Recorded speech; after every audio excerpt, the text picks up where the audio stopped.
Untuk yang kedua adalah paparan narasumber dari DPRD Provinsi Jawa Timur. Telah hadir bersama kita anggota Komisi A DPRD Jawa Timur yang membidangi urusan pemerintahan dan juga terkait kepegawaian, Bapak Yordan M. Bataragoa STMSI. Waktu dan tempat disilahkan Pak Yordan untuk memberikan sambutan dan paparan. Oke, matur nuwun. Apakah suara saya jelas terdengar? Jelas Bapak? Jelas, Bapak. Ya, terima kasih. Assalamualaikum warahmatullahi wabarakatuh. Selamat pagi, selamat pagi, salam sejahtera, Om Swastiastu, Namo Buddhaya, salam kebajikan, Rahayu. Yang kami hormati Bapak dari mewakili Dirjen Bina Keuangan Daerah, Bapak Roy John, ya, sebagai perencana anggaran. Siapa ya, Pak? Yang kami hormati Bapak Amri Rahim dari Biro Organisasi, Pak Hasyim Asyari dari BKD, kemudian Ketua Ikatan P3 Non Guru yang dari Rumah Sakit Pamekasan. Saya tadi lupa mencatat nama Pak Dokter. Ya, jadi Dokter Tri Pak Yordan. Dokter Tri ya, berarti anak ketiga ini. Ya, selamat pagi Dokter Tri. Jadi Bapak Ibu yang kami hormati, sebetulnya kalau terkait dengan penganggaran, ya kami ini menerima usulan dari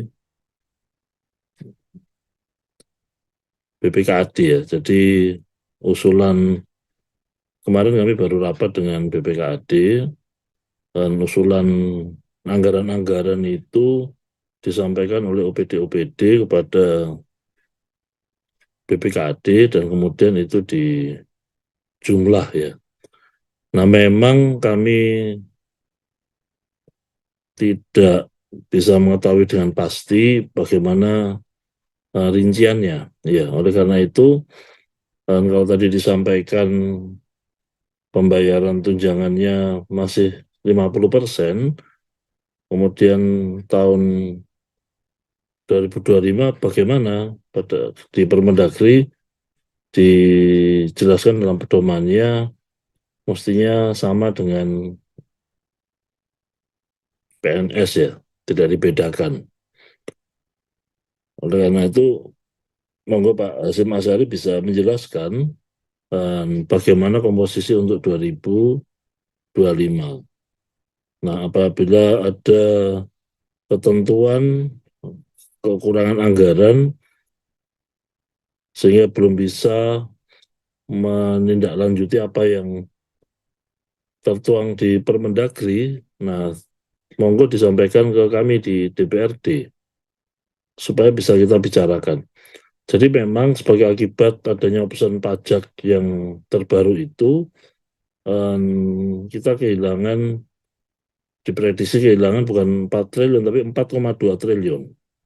Ya, kemudian ada mandatori kewajiban penganggaran terkait dengan makan siang gratis itu lebih kurang 800 miliar. Sehingga secara total ya 4,2 tambah 8 ada 5 triliun. 5 triliun yang harus berkurang ya. Ya. 4,2 dari pajak, option pajak yang beralih ke kabupaten kota plus 800 M untuk makan siang gratis menunjang program pemerintah pusat. Sehingga banyak hal yang memang harus berkurang penganggarannya. Nah, terkait dengan P3K ini, kami juga mohon diinformasikan oleh teman-teman dari BKD dan mungkin mestinya BPKAD ya, bagaimana perencanaan anggaran terkait TPP 50 ya 50% ini. Memang sebetulnya Zoom ini akan jauh lebih baik kalau bisa terlaksana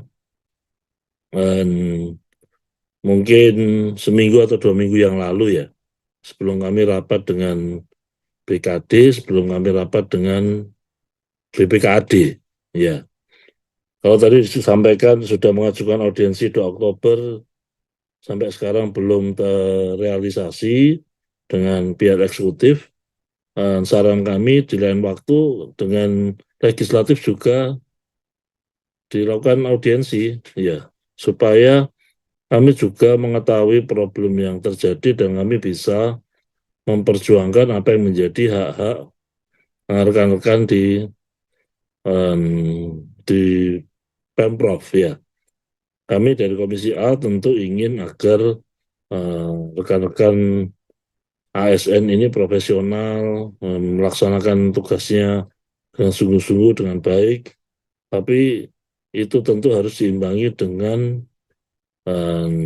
pemberian hak-hak yang harusnya dimiliki oleh rekan-rekan ASN, sehingga melaksanakan tugas-tugas itu juga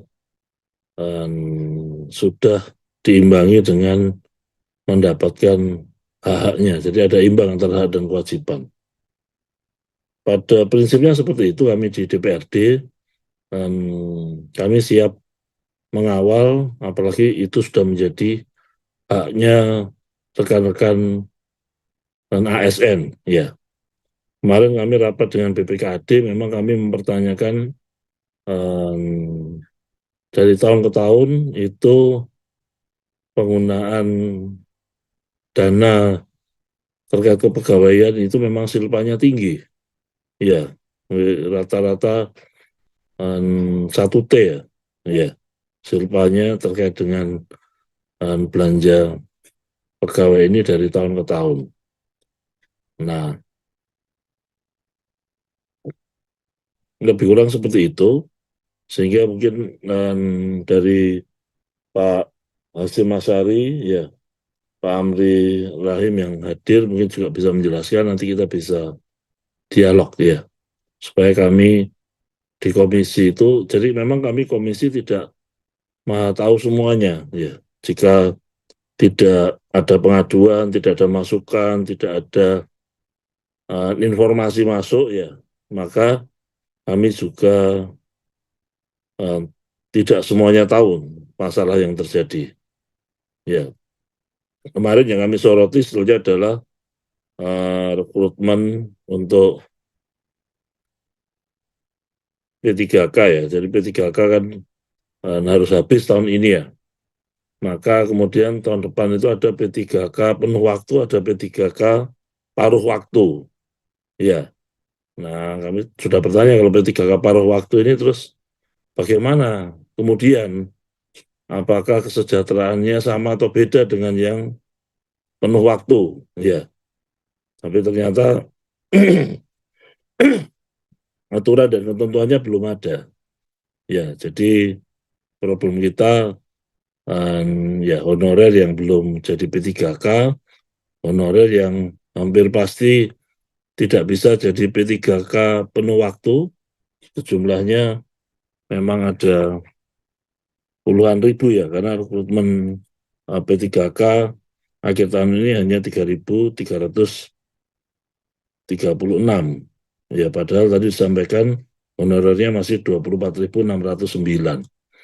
Ya, nah ini juga menjadi pemikiran kami, bagaimana ini solusinya, ya, supaya nanti jangan sampai layanan ini jadi macet, jadi apa ya, jadi terhambat karena um, para pegawai Pemprov ini tidak jelas nasibnya begitu. Intinya itu, kami dari DPRD siap mengawal, siap memperjuangkan, namun mohon juga kami diberi data-data yang cukup, yang lengkap, sehingga kami bisa menghitung. Kami bisa menghitung berapa sebetulnya misalnya kebutuhan belanja pegawai ini secara total dalam rangka memenuhi Permendagri 15 tahun 2024. Matur mawon, saya kembalikan ke moderator, nanti kita bisa tanya jawab. Terima kasih. Terima kasih. Siap, terima kasih Pak Yordan atas penjelasan paparannya. Bagaimana peran DPRD Jawa Timur dalam mengawal untuk penganggaran APBD tahun anggaran 2025 di Provinsi Jawa Timur. Tadi ada Ya. sedikit catatan yang mungkin disampaikan Pak Yordan juga, ternyata belanja pegawai kita itu ada silpa setiap tahunnya itu kurang lebih 1 triliun. Betul Pak ya? Ya, artinya apa? Apakah ini ada miss dalam pengelolaannya atau seperti apa ya? Mungkin nanti akan bisa dijelaskan dan dijawab dari perwakilan Pemprov Jawa Timur, Bapak. Bentar, saya perlu jelaskan ya, Siap. jelaskan Siap. sedikit. Oke. Memang proses perencanaannya itu yang menurut kami kurang bagus ya, sehingga silpanya menjadi tinggi. Nah, kemarin dalam rapat terakhir dengan BPKAD, kami mendorong supaya ada sistem perencanaan yang lebih sistematis, lebih terencana, terukur, ya, komprehensif dengan program aplikasi yang ada di BKD. Ya, ini supaya tidak salah paham ya. Jadi bukan penggunaannya yang kemudian ini, tapi menurut saya just pada perencanaannya. Kemudian yang kedua, kami hari Kamis besok itu sudah laporan komisi. Ya, sudah laporan komisi, termasuk laporan komisi A. Ya, terkait dengan usulan tambahan biaya, ya, tambahan APBD untuk dinas-dinas ataupun pengurangan yang kami usulkan. Ya, jadi sudah besok Kamis dan kemudian hari Sabtu tanggal 18 itu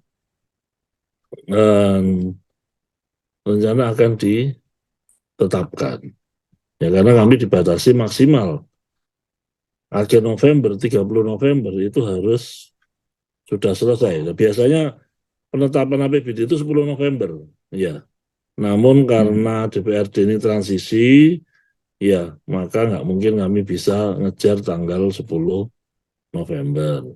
Maka kemudian Bamus menetapkan, menyepakati 18 November. Artinya kalau memang ada hal-hal yang perlu ditambahkan, ini kita berpacu dengan waktu ya, tinggal besok saja ya.